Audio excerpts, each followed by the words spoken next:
Hello, good afternoon. Today I'm going to talk to you a little bit about the Doppler effect. The Doppler effect is the last phenomena that we'll look at for waves in topic 9. This is topic 9.5. And I appreciate you taking the time to spend with this topic as we are missing a day of class due to the elections that are taking place. I'm going to shrink my window down just a little bit here.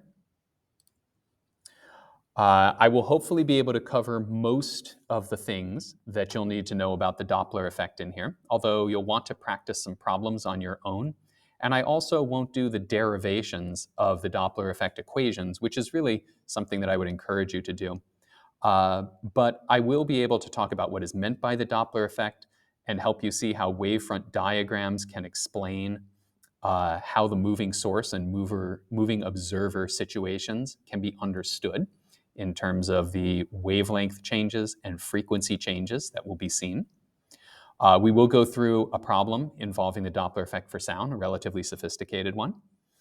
And we'll talk qualitatively about the Doppler effect for light, which has some applications including like speed radar, and also is significant because it allowed for the observation of receding galaxies and the red shift or blue shift that tells us how objects are moving away or moving towards us in astronomy. In order to really understand the Doppler effect, we have to go back to the way that waves propagate. And just a little bit of terminology here. The wave fronts represent the crests or troughs in the media for the disturbance of the wave. In the case of the Doppler effect, we're looking at sound waves. So these are the compression areas or rarefaction areas that propagate outwards along rays. We're going to be looking at curved wavefronts that are coming off of a moving point source. But sometimes when it's far enough away, we'll be thinking about those as plane wavefronts. If thinking about wavelengths and frequencies and the way that they're connected in terms of the speed is unfamiliar to you, you may wish to review some of the demonstrations in the Fallstad wave tank. We'll use the Fallstad wave tank to look at the Doppler effect in just a moment. So the Doppler effect is something that you've almost certainly heard, if not heard of. It's the phenomena that you experience a changing frequency when the source of waves is moving towards you or away from you. Most people remember the experience of having a car blaring its horn driving past them, where the horn goes from a high frequency as the car is approaching you to a lower frequency as it's moving away from you. You'll hear something like "brrrr" as a car goes past very quickly. The increase in frequency or the decrease in frequency is what we refer to as the Doppler effect. This is the moving source of waves, Doppler effect specifically. The spacing of the wavefronts changes when a source is moving, and so the wavelength is not constant for observers at different locations. And we'll look at a simulation now to observe that the wavefronts remain circular and centered on the source, but the wavefronts get clustered together in the direction of motion or spread out in the direction of motion. And the other thing that's just important to remember, and I'll remind you of this when we come back to this slide, is that the amplitude of the wave isn't changing here. This is not a change in amplitude, it's a change in frequency that's observed. So I'm going to hop over to the Fallstad ripple tank. There's a link here. And what we're going to look at is example 1 of the Doppler effect. So just to let you know what we're looking at here, we have a probe. The probe is placed here along an axis where our source of waves, the source of these circular waves, is moving back and forth.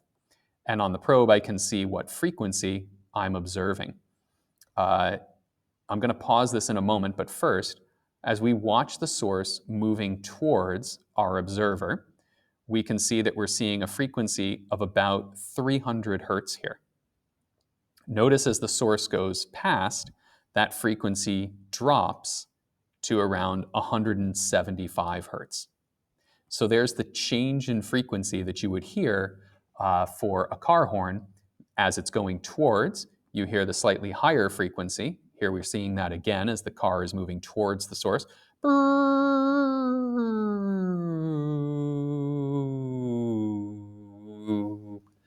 As it's moving away. I'm going to pause this for a moment so that we can look at what would be called a wavefront diagram. I'm going to let the source move for just a moment so that we can see the wavefronts only while it's moving. And I'm going to go ahead and stop it here. The source is moving along this line, and you can see that the wavefronts are circular. There's a circle here, there's a circle here, there's a circle here. All the wavefronts are circular. But because of the motion of the source, this circle has its center right here. The circle above it, the blue circle, I'm talking about the crest here, has its wavefront centered on this point. This circle has its wavefront centered on this point, and this circle has its wavefront centered on this point. So the wavefronts are all circular because they're all coming from a source and moving out at a constant speed.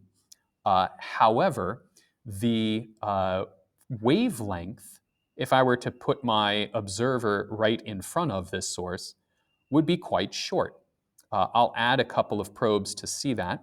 And if we look at the spacing of two probes, we have one here. You just add one more. And we can see that two probes on successive crests here are spaced. This one's at a height of, 4.79, and this one's at 3.56. So in this scale, a little bit over a meter. On the other hand, if I looked on the opposite side, the wavelength, the distance between two successive crests, is quite different. And I can look here, and now I have one at 20.51 and the other at 18.12, so more than 2 meters. So the wavelength is pretty clearly changing here because of the motion. Right? So that's what we mean by a wavefront diagram that shows the wavefronts clustered together with a short wavelength in front of the moving source, and the wavefronts spread further out behind a moving source. The Doppler effect isn't just about moving sources, it can also be about moving observers. So I'm going to switch over to the single source simulation and add a probe in here so that we can observe this one. There isn't a nicely built tool inside of the Fallstad simulation to show a moving source, so I'm going to have to do this myself. I'm going to start by moving this down to the bottom, and I'll have my source move towards. We can see what the natural frequency of this source is right now. It's about 220 hertz or so that this observer sees. And just to be clear, if I put the observer up here after the motion, we're going to see it's the same frequency, 220. Right? So it's not about where you are. The frequency and the wavelength are the same in both cases. But now I'm going to try to slowly move this towards, and let's see what happens to the frequency. Understand it's going to get a little messy because I probably can't keep my mouse moving at exactly the same speed. However, as we're moving towards, you can see that that 220 hertz is no longer the frequency. The frequency is getting closer to 300. If I think about the frequency as the rate at which those wavefronts are hitting me, the reason that the frequency is going up is clear. The wavelength is staying the same in this case, but the speed that I'm moving towards the source gets added to the speed that the wavefronts are moving towards me, and so I'm going to be encountering those waves more frequently. So I'm going to hear a different frequency. Let's look in the opposite direction. I'm going to move along away, and you can see that now the frequency is going down. Instead of 220 hertz, I'm at something like 175.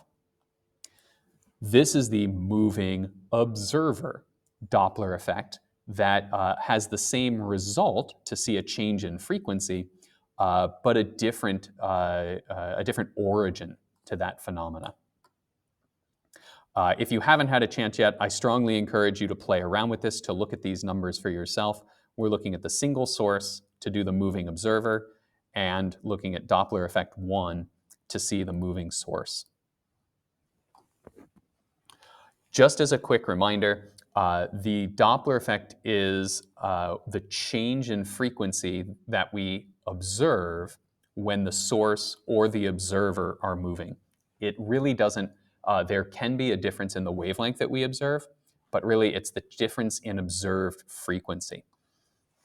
And second, just a reminder, it's not an effect of amplitude. While it may be true that you hear a car horn increase in frequency and in amplitude as it's moving towards you, that first phenomena that it's increasing in the first phenomena that it's increasing in frequency is the Doppler effect.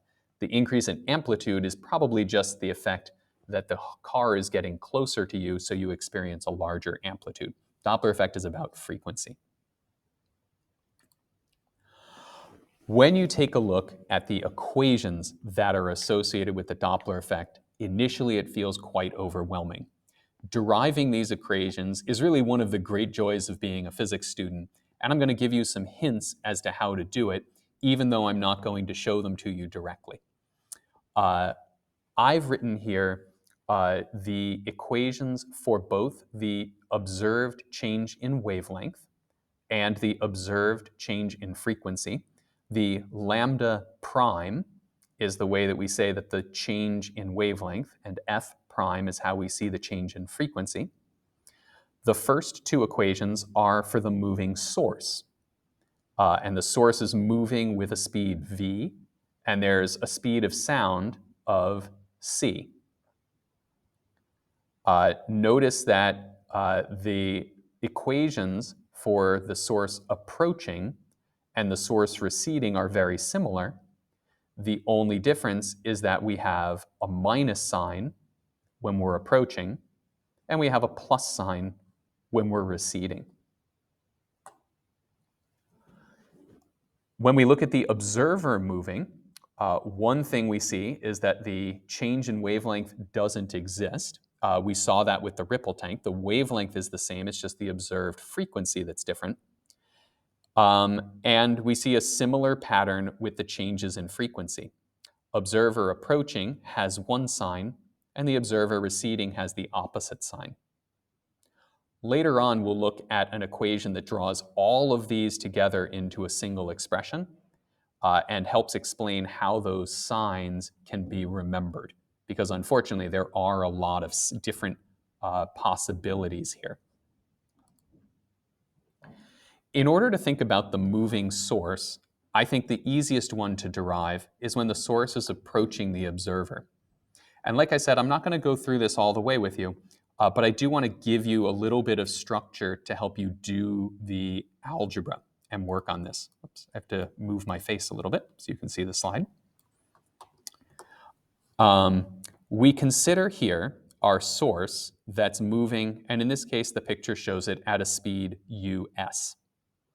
The stationary observer is somewhere over here, probably far off the screen.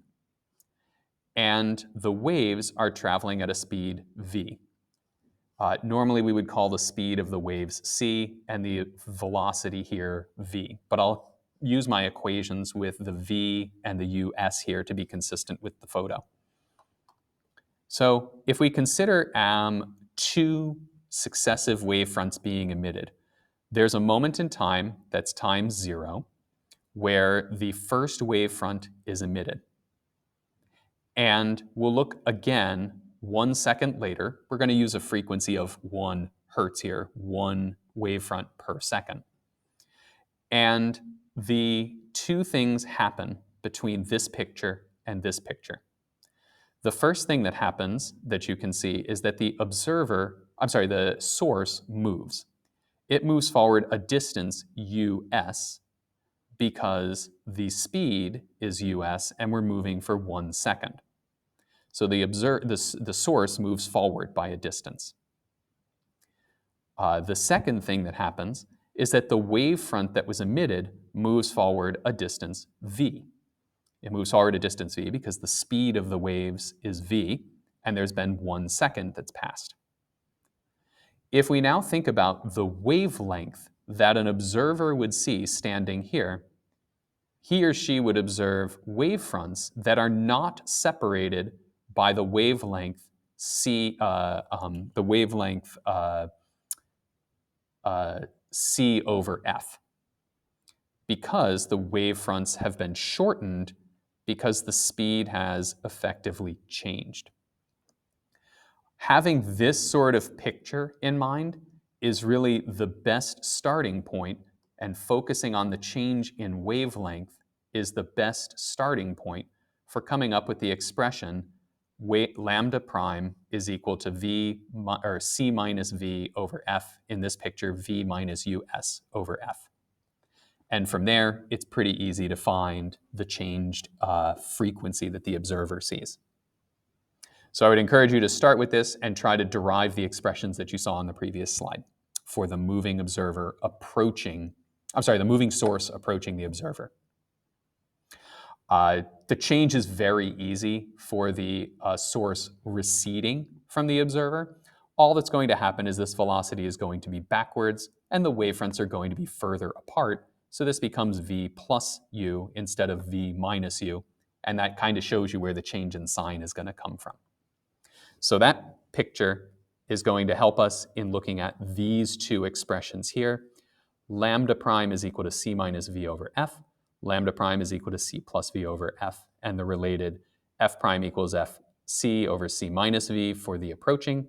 F prime equals f over c plus v for receding. Quick check for the logic here. We see f prime is proportional to f. So higher frequencies experience a proportional Doppler shift. And the frequency is increased when you're approaching. The speed of sound is being divided by a smaller number as the velocity gets larger. Whereas when the source is receding, we're dividing by a number larger than the speed of sound. So the observed frequency is decreasing, which is totally consistent with what you remember from the car driving past you.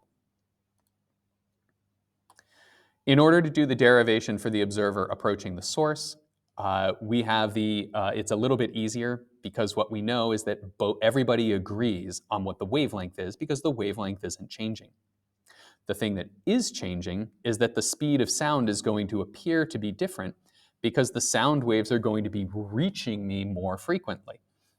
In fact, we can observe the speed of sound to change from, in this picture, v to v plus u as the observer is approaching the source, flipping that around for the observer receding, v minus u. And again, it's pretty quick to come up with the expression.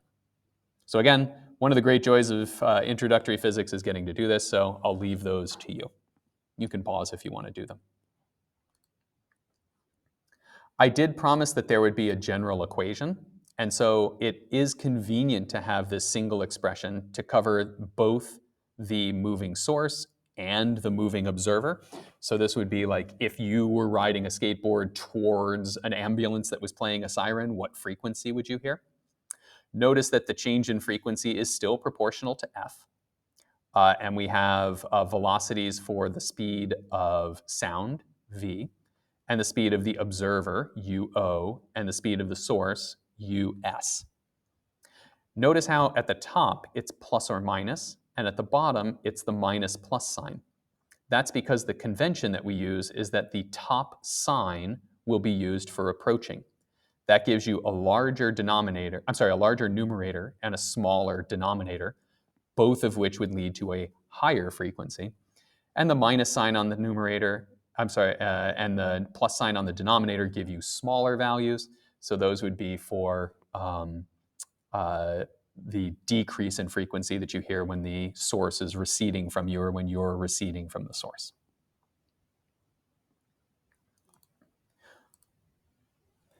Key observations here, just so that you have the big ideas. The source and observer don't agree on some wave properties due to the relative motion. There's a great video here that shows you Of course, it shows you Grammarly. Just a moment. Did you download Grammarly? Yes, Bobby, but I want to specify. I don't think you can hear it because of the way that I'm doing this screencast, but this 7-minute video is fantastic. The author actually drives his car along with a microphone so that you can kind of hear these things and you can hear what the sound sounds like in the car and sounds like outside of the car. Highly, highly recommend that you watch this. Note that if you are moving along with the source, there's no Doppler effect. You don't hear your car horn any differently if you're sitting inside of your car. That's a great observation from this video. Second thing, just a reminder, the Doppler effect refers to the change in frequency. If you wanted to look at a change in intensity associated with the Doppler effect, it's a little bit more complicated the way those wavefronts build up. It can be quite dramatic. If you move close to the speed of sound, you actually have something called a sonic boom that's created as the wavefronts overlap on each other completely and increase the amplitude quite a lot. We aren't talking about that in this situation. And finally, this treatment is observing that the source or observer is moving slower than the speed of sound. If you go faster than the speed of sound, again, you have a sonic boom. Just to pop over to the Fallstad simulation to show what that looks like, you can obviously find videos of this taking place in real life. Here our source is moving faster, and you can see that these wavefronts are building up, forming a cone here of very, very high amplitude, which is known as a sonic boom.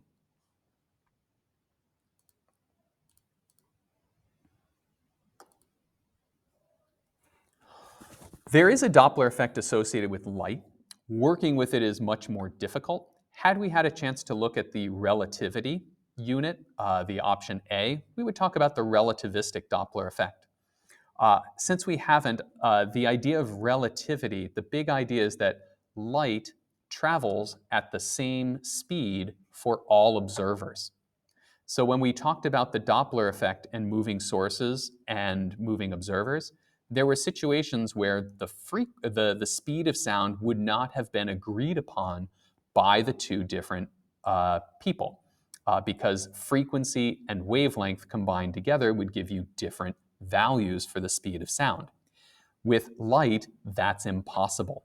All people agree on the speed of light. And so the Doppler effect in light, we have to consider the effects of special relativity that take that into consideration. Consequently, we don't use the same Doppler effect equations for light as we do for sound. They become much more complicated. IB doesn't ask us to derive or use these. However, they do mention that there's an approximation that we can use for low speeds, meaning speeds that are much, much slower than the speed of light.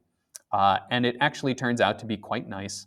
The relative change in the frequency of light observed, in other words, the change in frequency divided by the frequency, is approximately proportional to the speed of the source divided by the speed of sound. So our change in frequency, or f prime minus f, is just proportional to v over c. And you can rearrange this to find a value for, or find an equation for f prime.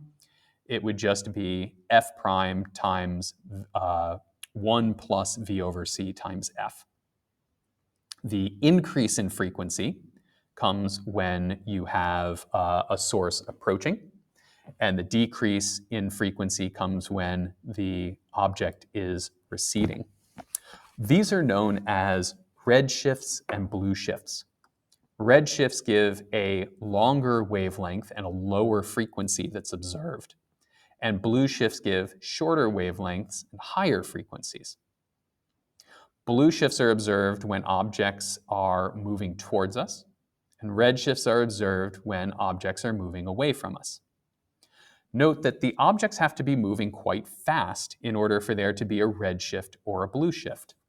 The ratio here for the change in frequency is v for the source over the speed of light. You are not going to see a red shift or a blue shift if somebody is running towards you with a flashlight, The speed is just far too low, so the change in frequency might be 1 part in 10 to the 8th, which is far, far too slow. But on an astronomical scale, objects can be moving extremely quickly. And we've observed that stars or galaxies moving towards observers on Earth can have red shifts or blue shifts. And observations of these shifts were responsible for some of the first theories about how the universe is expanding. Because if you look out into distant space, what we observe is two things. One, that more objects are moving away from us than are moving towards us by a pretty large factor. And two, that the objects that are further away are experiencing a larger redshift. With more space between our observer and the object that's moving away from us, there is more space to expand in between, and you get a larger redshift. It is worth noting that the redshift that was observed for distant galaxies did prompt the first expanding universe theories, but it's worth noting that physicists agree that general relativity, in addition to special relativity, is really needed to understand these cosmological redshifts, and it's a little bit too simple of a theory to apply just one of these. Right? This is a very, very basic thing. You find lots of YouTube talking about this. I did want to do a problem with you that has to do with Doppler radar. Doppler radar is a tool used by police officers to enforce traffic speed limits. I'm actually going to do a modification of it because Doppler radars actually tend to use light lasers as opposed to sound waves. But I want to be able to use our Doppler equations. So we're going to pretend that we're using a sound wave of 15 kilohertz being emitted from one side of the radar gun. And it's emitted towards an approaching car. So you can see these waves going this way. Here they're correctly labeled as microwaves. The car reflects some of those waves off that are received by the gun that then also measures what the frequency is. The frequency is going to be increased to 16.1 kilohertz. And the question is both, why does this happen?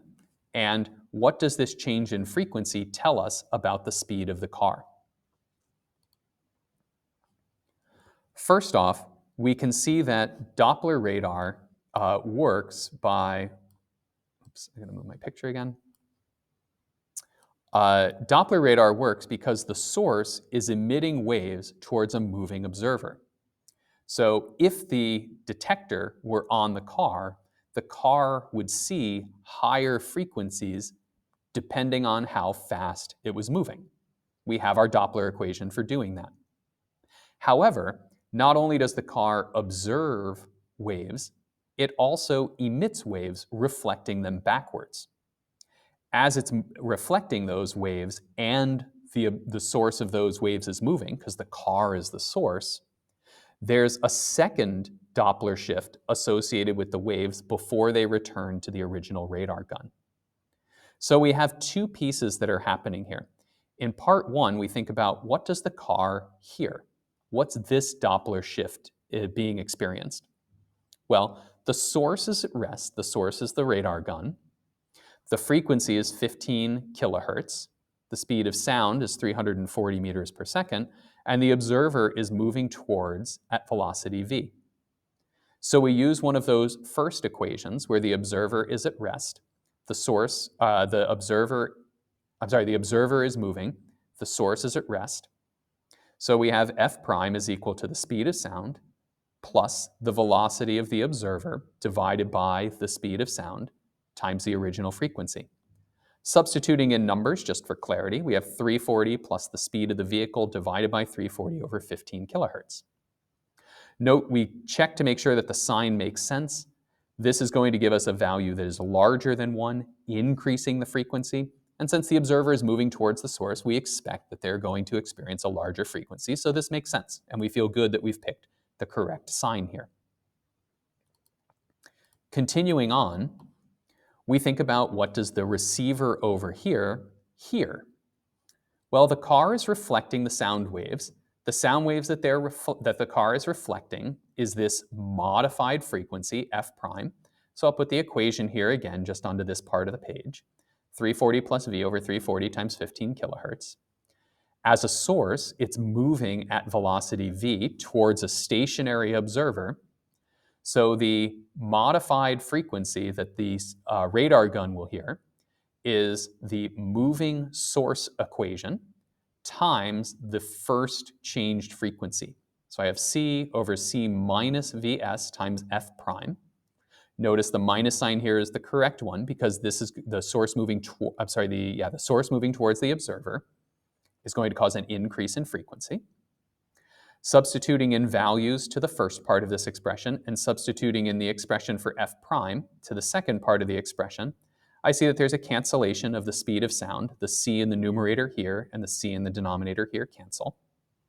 And I end up with an expression that the 16.1 kilohertz that the radar gun operator observes, that f double prime, is equal to 340 plus the speed of the car over 340 minus the speed of the car times the original frequency of 15 kilohertz.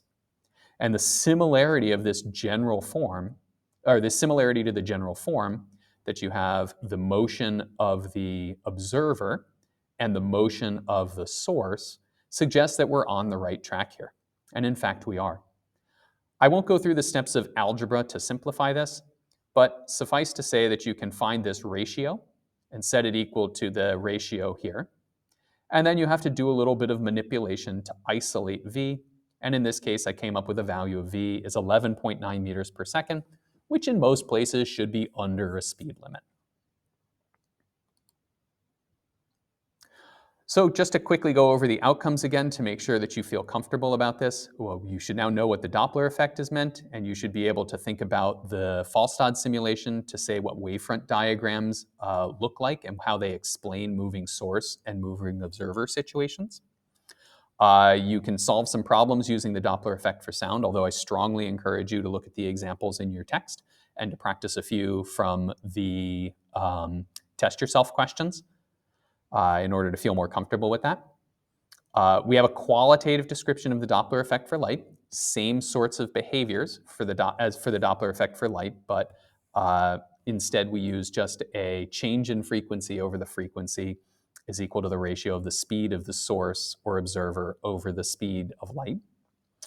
And we've talked a couple of situations where the Doppler effect can be used. Your text will give you a few more. And finally, I talked to you a little bit about the redshift. At this point, I've been talking to you for a while. You've maybe done a little bit of work on your own. I would strongly recommend that to finish this up, you practice a couple questions on your own and you complete those derivations. Your text will be a great support for this. When we come back in class, we will do a couple of problems, but it's a relatively simple topic to look at. Most people are familiar with the effect. And so I hope that this gets you most of the way there, and you can ask some questions when we get back in class. Have a great extended weekend, and go out and vote if you're old enough to. Take care.